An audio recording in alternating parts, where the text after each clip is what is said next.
On your Thursday afternoon, it's looking much better now than it did this morning. We saw lots of clouds and a few areas of some patchy fog, but things are looking pretty good out there. Let's take a live look outside, though. Right now at Old Saybrook, you see some blue. So I'd say a beach day, not the best beach day, certainly a few clouds around, but looking pretty good. It's even better tomorrow, and it certainly is better than the way things were yesterday, at least towards the end of the day. Up through Windsor Locks, a lot of blue out there as well. Temperature, you're up to 80. We won't quite reach that 90 today, falling short of that by several degrees. But the new drought monitor maps are up, and everybody along the shoreline is in that abnormally dry category. So areas farther towards the south, say through Bridgeport, that's where the records are kept along the shoreline. You haven't seen any measurable rain in nearly 2 weeks. And the last time you saw over a quarter of an inch of rain, which is not that much, was a month ago.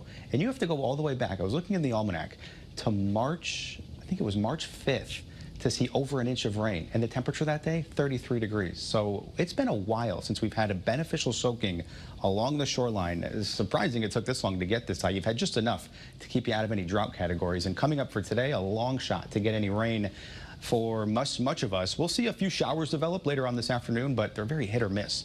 Temperatures, they're climbing through the 70s and a few 80s, lots of 80s, I should say. 85 in Danbury, 81 in Waterbury, 80 in Torrington. Everybody climbs another 4 or 5 degrees by this afternoon. And first alert futurecast in terms of our dew points. So everybody is in those 60s and 70s. It's quite humid out there. We're going to have a cold front, though, pass through. And look what happens to your dew points tomorrow morning. Comfortable 50s to near 60s. So you'd think it'd be great, but notice what happens throughout the rest of the day and into the weekend. Those dew points come right back up even into the day on our Sunday. So Sunday we'll have some issues with more heat as well as that humidity. So there is some issues with maybe a moderate risk of some heat. Once again, that is on Sunday. As far as the tropics, we're going to take a look at how things are with Tropical Storm Erin. So right now, certainly getting more organized. Wind speeds at this hour with the latest advisory up to 60 miles per hour, and it's still moving due west. Really need this to take that northern turn sooner rather than later. The National Hurricane Center is still thinking that will eventually happen, staying north of the Greater Antilles, but strengthening quickly into a major Category 3 hurricane as early as this weekend.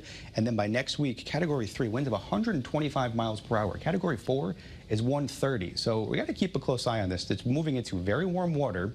And when you're 5 days out, that's about as far as the National Hurricane Center goes out. The standard deviation of error is about 200 to 300 miles. So you get to day 7, that jumps up 400 or 500 miles. So it could be anywhere from the Carolinas all the way to east of Bermuda. Certainly bears watching, especially for us here in Connecticut.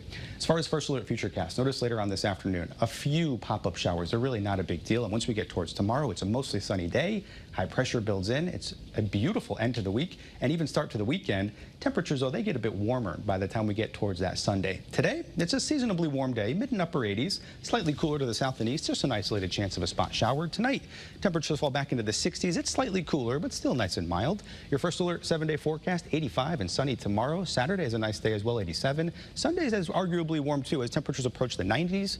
And then by Monday, a chance for a spot shower. But next week, it's going to feel more like late summer, early fall, some upper 70s and early low 80s, I should say. Ladies?